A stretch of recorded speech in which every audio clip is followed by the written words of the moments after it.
John Maxwell, ao comentar sobre o capítulo 12 de Lucas, diz o seguinte, que Jesus deu boas instruções para os seus discípulos sobre questões como a integridade, a ansiedade, convicções, resoluções de problemas, zelo, avareza, prioridades e confiança em Deus.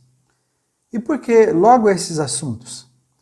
Porque Jesus pretendia ensinar para os seus seguidores como se navega a vida, ensiná-los como viver de forma a obterem sucesso.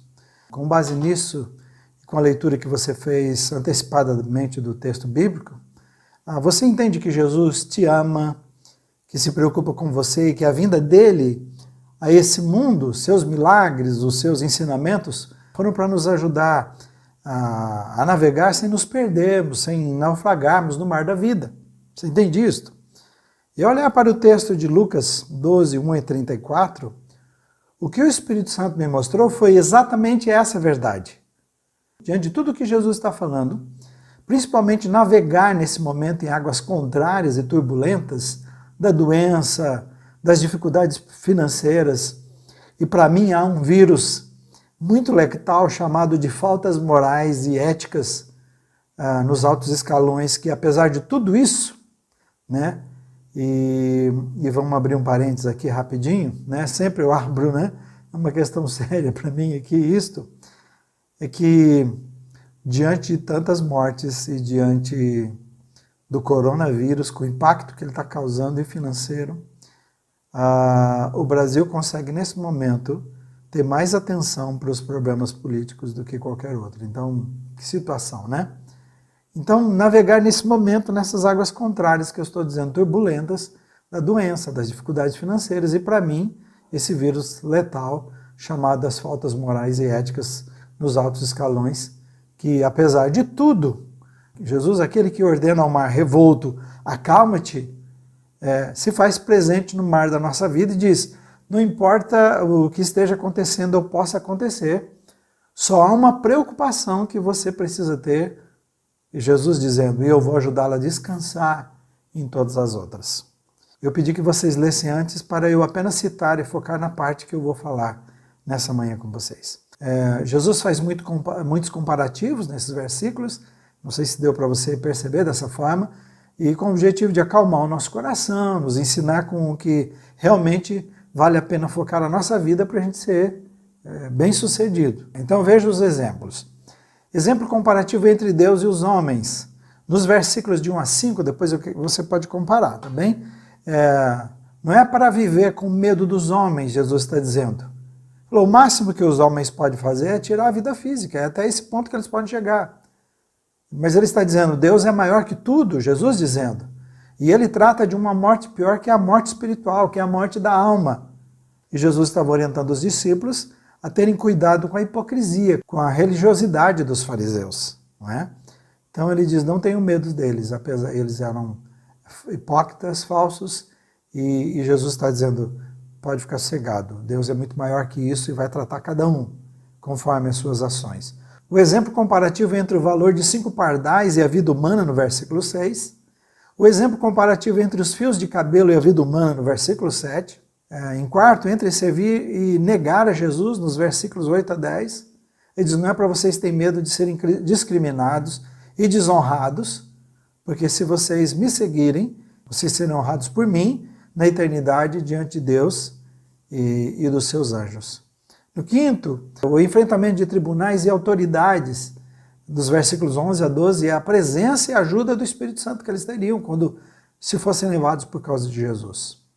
No versículo 15, também 21, e o exemplo comparativo entre riquezas materiais e espirituais, que é o exemplo da demanda por herança. E a sua lição de que a vida de uma pessoa não é definida pela quantidade de bens, versículo 15, e ainda que é loucura, Jesus está dizendo, olha essa fala de Jesus, que é loucura acumular riquezas terrenas e não ser rico para com Deus, no versículo 21. Também, em sétimo, entre uma vida e a comida. No versículo 23, na primeira parte, Jesus está dizendo que a vida humana vale muito mais que comida. Se fiz, é como se Jesus estivesse dizendo assim, se fiz você, eu não tenho capacidade de alimentar você. 8. oitavo, o exemplo comparativo entre o corpo e a roupa. A segunda parte do versículo 23, ele diz, o corpo é mais que a roupa. Se eu fiz um corpo tão complexo e especial como o seu, eu não sou capaz de vesti-lo? Nono, entre a vida humana e a vida dos pássaros. Ele diz assim, valemos mais que pássaros. E ele cita o exemplo de que corvos não plantam, não colhem, nem guardam comida, porque Deus os alimenta. Se cuido de pássaros, eu não cuidarei de você que vale milhões de vezes mais? Entre a preocupação e o descanso. Jesus diz que a nossa preocupação ela é improdutiva e desnecessária, que a nossa preocupação não muda nenhuma coisa insignificante, por mais esforço e preocupação, nós não conseguimos nem aumentar uma hora em nosso tempo de vida. Versículos 25 a 26. Se Deus dissesse assim, chegou o seu tempo, você vai morrer às 10h30, eu não vou dizer nem uma hora. 10h30 está morto. Eu falei, não, 10h30 não, Senhor, eu vou morrer às 11h30. Não tem disso. Jesus disse que a nossa preocupação e qualquer coisa que nós fizéssemos, nós não conseguiríamos mudar isso. Ele compara também os lírios e a vida humana, que Deus veste de beleza incomparável um lírio frágil. Se veste o lírio, será mais generoso conosco, que é o 27 a 29. Pelo menos 11 coisas que Jesus está usando aqui. Veja como está claro qual era o objetivo de Jesus ao citar todos esses exemplos. E os versículos 22 e 29, neles, Jesus diz assim, então voltando-se para os seus discípulos, Jesus disse, por isso eu lhes digo, que não se preocupem com a vida diária se terão suficiente para comer, ou com o corpo se terão suficiente para vestir. No 29, ele repete, não se inquietem com o que comer e o que beber, não se preocupem com estas coisas. Jesus desejava garantir que eles não precisavam viver uma vida de medo e ansiedade como seus discípulos. Não se preocupem com a vida diária, essa é a fala de Jesus. Não se inquietem. Vocês terão sim, sempre o suficiente. Bem, nós sabemos tudo que os discípulos passaram. Basta rever a história de cada um. Como eles sofreram, como morreram. Paulo foi o que mais sofreu e a palavra de Jesus era prevendo isto. Dizendo, não se preocupem, não tenham medo. Jesus faz todas essas comparações para construir um conceito. O conceito é que só há uma preocupação que você precisa ter na vida. Depois de mais de 30 versículos, falando e reafirmando o valor do ser humano e o cuidado e fidelidade de Deus nas mínimas coisas, Jesus ensina com o que devemos nos preocupar verdadeiramente. Nos versículos 31 a 34 ele falou, busquem acima de tudo o reino de Deus e todas essas coisas lhes serão dadas. Não tenham medo, pequeno rebanho, pois seu Pai tem grande alegria em lhes dar o reino. Vendam seus bens e deem aos necessitados, e com isso ajuntarão tesouros no céu, e as bolsas nos céus não se desgastam nem se desfazem. Seu tesouro estará seguro, e nenhum ladrão roubará, e nenhuma traça o destruirá, e onde o seu tesouro estiver, ali estará também, ou também estará o seu coração. Foque aqui, buscar o reino de Deus antes de tudo, e vamos ver juntos 3 verdades nesta frase. Eu acredito que seja impossível que haja qualquer pessoa na face da terra que não tenha, seja pelo menos por um momento, levantado os seus olhos para olhar para Deus diante de tudo que estamos vivendo. Na correria do dia a dia nós temos muito barulho, muitos concorrentes, muita correria, muitos outros interesses, e nós precisamos parar para ver Jesus. No versículo 31, Jesus diz, busquem acima de tudo o reino de Deus e todas essas coisas lhes serão dadas. Eu não preciso dizer que, em geral, a humanidade parou de olhar para Deus e parou de buscar a Deus e parou de respeitar a Deus. O que nós vimos nos últimos anos foi Deus sendo excluído de quase todos os lugares, das escolas, das famílias, da sua própria igreja. E aí, se você está assustado porque está pensando, por que o pastor está falando que Jesus foi excluído da igreja? Quando Jesus está dizendo, eis que estou à porta e bato, se alguém ouvir a minha voz, nós temos usado como um versículo evangelístico, mas na verdade Jesus está batendo a porta da sua igreja, está dizendo, aqui é a minha casa, essa é a minha noiva, me deixem entrar. As igrejas que viveram de arrancar dinheiro do povo, que precisam se reunir num lugar para tentar tirar o dinheiro do povo, por exemplo, e eu disse várias vezes para vocês, as igrejas da mídia são as igrejas que têm o grande problema agora, porque isso não é viver Jesus.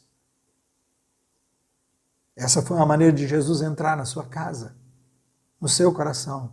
Então, nós vimos as pessoas e instituições colocando Deus, excluindo Deus das suas vidas, dos lugares, das escolas, das famílias, do governo, dos conselhos, das decisões importantes. Sabe, quando querem ouvir alguém para dar algum conselho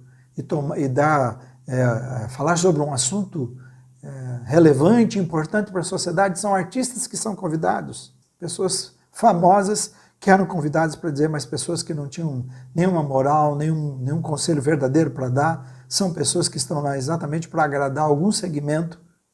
E foi assim que nós fomos tirando Deus da nossa vida no dia a dia. Então esse tempo é muito importante para rever o lugar que Deus tem nas nossas vidas. E buscar a Deus no original significa procurar. Esse procurar tem o objetivo de descobrir, pelo pensamento, pela meditação, pelo raciocínio. O objetivo é investigar. Também buscar alguém que procura para encontrar. Deus disse que se deixaria encontrar por aqueles que o buscassem. Deus deseja ser encontrado. E Deus precisa ser buscado. E o buscar manifesta o nosso desejo por Deus. Quem deseja Deus, busca Deus. Mas essa não é uma busca qualquer. É uma busca do reino de Deus. Não é uma busca para atender os meus caprichos, como muita gente faz, e atender as minhas vontades e os meus planos. Apesar que Deus tem interesse neles. Na verdade, aqui é uma busca pela vontade de Deus, uma busca pelo reino dele. Romanos 14, 17 fala como é o reino de Deus que devemos buscar. Diz assim, pois o reino de Deus não é comida e nem bebida, mas é justiça, paz e alegria no Espírito Santo. No mundo cruel e injusto, de depressão, de angústias, de tristezas, o reino de Deus tem a resposta, ele é a esperança. O reino de Deus, na verdade, é o caráter de Cristo sendo criado em nossos corações. É sermos parecidos com Jesus. É a mente de Jesus em nós, é o coração de Jesus em nós, é os desejos de Jesus em nós, os valores de Jesus na nossa vida. É a santidade de Deus em nós. Deus disse assim, sede santos porque eu sou santo. É o Espírito Santo assumindo totalmente o controle de sua vida, porque ele diz todas essas qualidades, ele diz no Espírito Santo. Por isso, enchei-vos do Espírito. Buscar uma vida cheia do Espírito é buscar o reino de Deus. Agora, qual é o grande obstáculo na busca de Deus nesse texto? No meu entendimento. As nossas prioridades, os nossos comprometimentos, os nossos reais desejos são um grande obstáculo. Jesus diz para buscarmos a Deus acima de tudo. Significa ser mais do que o primeiro lugar em nossa vida. Mas chegar ao ponto de que você e eu entendamos que Deus é essencial. Eu já falei isso uma vez, eu vou repetir, que quando nós estabelecemos Deus como prioridade, dependendo de como você vê, determinadas coisas assumem o primeiro lugar. Então, nesse momento, o que é prioridade? Não, bom, nesse momento, prioridade é tal coisa, então isso vem em primeiro lugar. Em determinado momento, não, isso agora é prioridade, e vem em primeiro lugar. Mas aqui não é fazer de Deus uma prioridade. É entender que Deus é essencial. Você entender que sem Ele você não pode, eu não posso. Que sem Ele a nossa vida é uma tragédia. E é o que nós estamos vendo nesse momento. Um vírus no mundo. É suficiente para parar a economia, para parar a vida, para causar pânico, para dar medo e fazer tudo isso que está fazendo. Jogar pessoas, na verdade, para mim, revelar às pessoas quem elas realmente são. Então, para colocarmos Deus como essencial em nossas vidas, é preciso que você e eu definamos o que realmente vale a pena. Aí sim nós vamos entender se ele é essencial ou não. Veja o que dizem os versículos 33 a 34. Vendam os seus bens e deem aos necessitados, e com isso ajuntarão tesouros nos céus, e as bolsas no céu não se desgastam e nem se desfazem, e seu tesouro estará seguro, nenhum ladrão o roubará, e nenhuma traça o destruirá, e onde seu tesouro estiver, ali também estará o seu coração. Sabe, esse foi o problema do rapaz que pediu a Jesus para ser juiz numa demanda com seu irmão sobre a herança de família. E a resposta de Jesus foi nos versículos 15 e 21. Jesus diz assim: cuidado, guardem-se de todo tipo de ganância. Ele usa isso para ensinar os discípulos. A vida de uma pessoa não é definida pela quantidade de bens.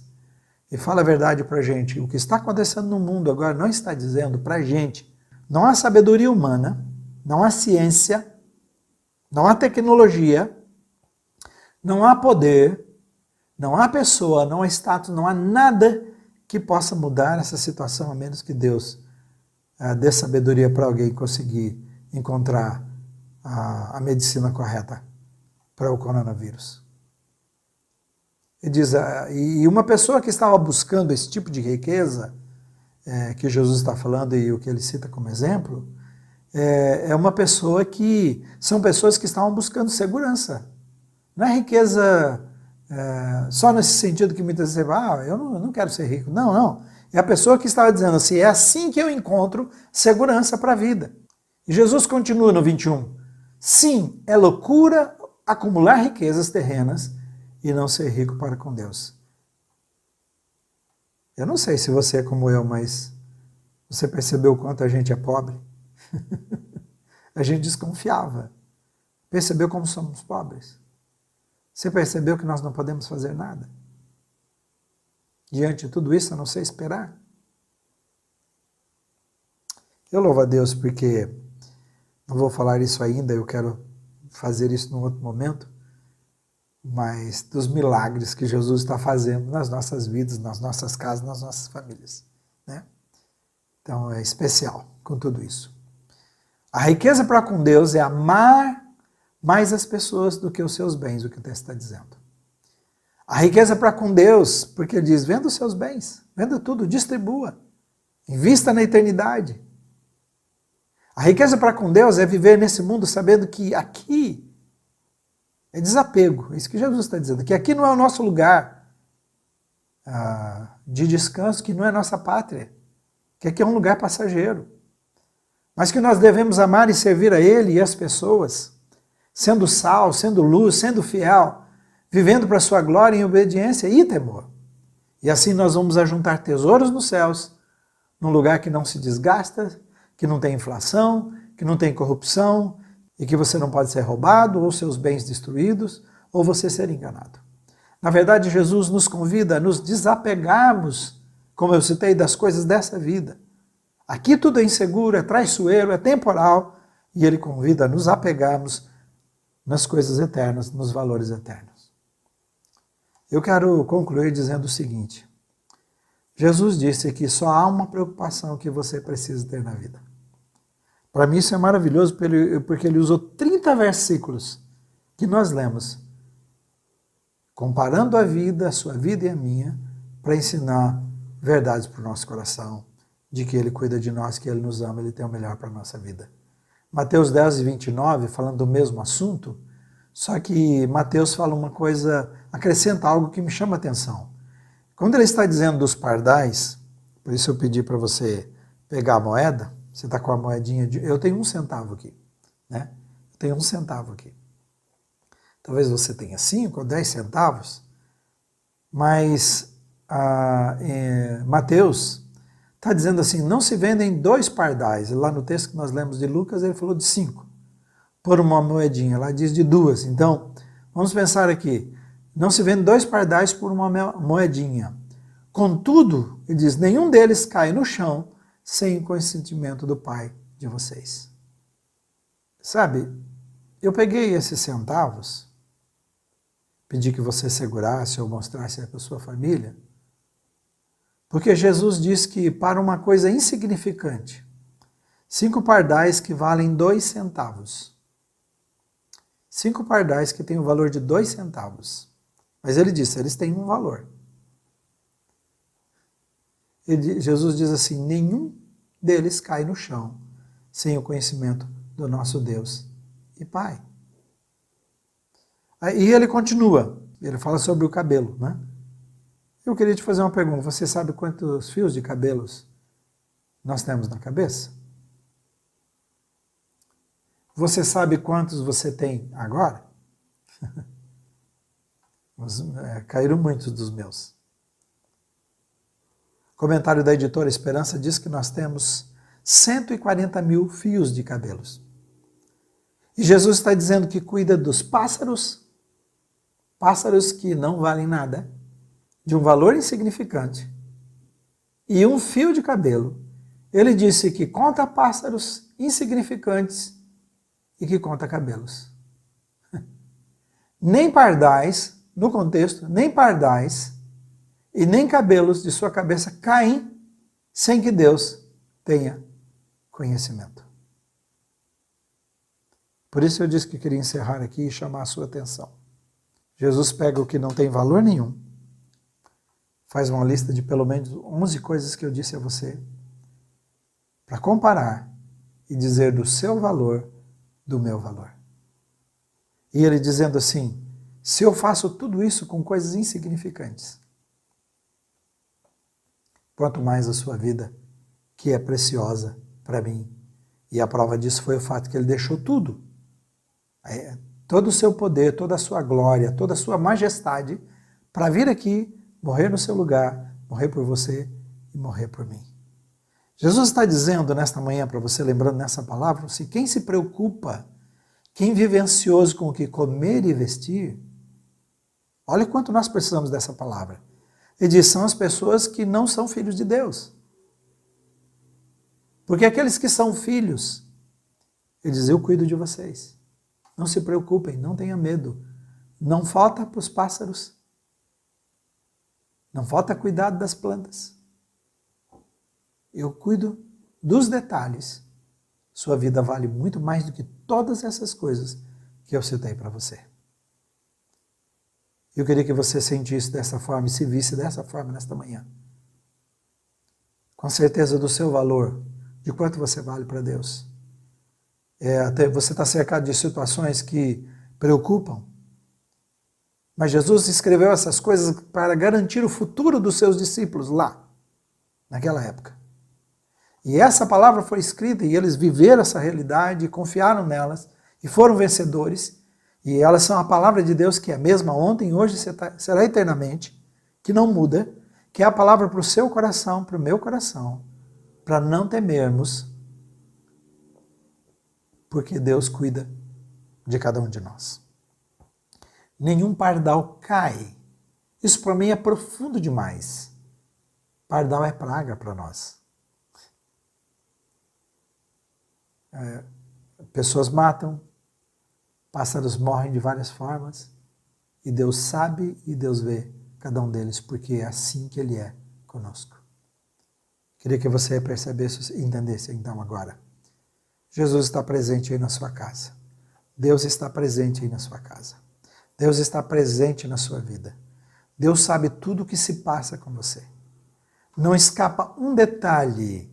Como eu disse, um fio de cabelo caiu e ele disse que não deixa cair não cai sem que ele saiba, sem que ele veja, sem que ele tenha o controle. Dizendo assim, controlo tudo na sua vida. Então aproveita essa oportunidade de viver uma experiência com Deus que você jamais viveu. Eu sei que muitos de vocês estão me contando e dizendo o que estão vivendo. Deus está dando uma oportunidade de você mostrar para a sua família dependência, confiança nesse Deus. Você está junto com a sua esposa, junto com seu marido, você está junto com seus pais, junto com seus filhos, reunidos. Deus está dizendo assim, é a preocupação. Era para você parar com todas as coisas, para você gastar a sua preocupação com a única coisa que vale a pena, que é me buscar. Você está mais próximo de Deus? Você tem conhecido mais a vontade de Deus? Você tem buscado mais a Deus? Você tem amado mais a Deus? Você tem experimentado a ação de Deus na sua vida? Você tem visto milagres acontecer nos seus negócios, na sua família, nas suas finanças, na sua saúde?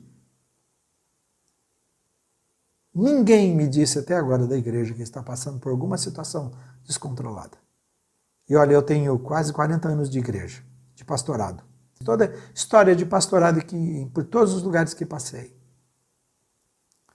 Eu posso repetir o que Davi disse.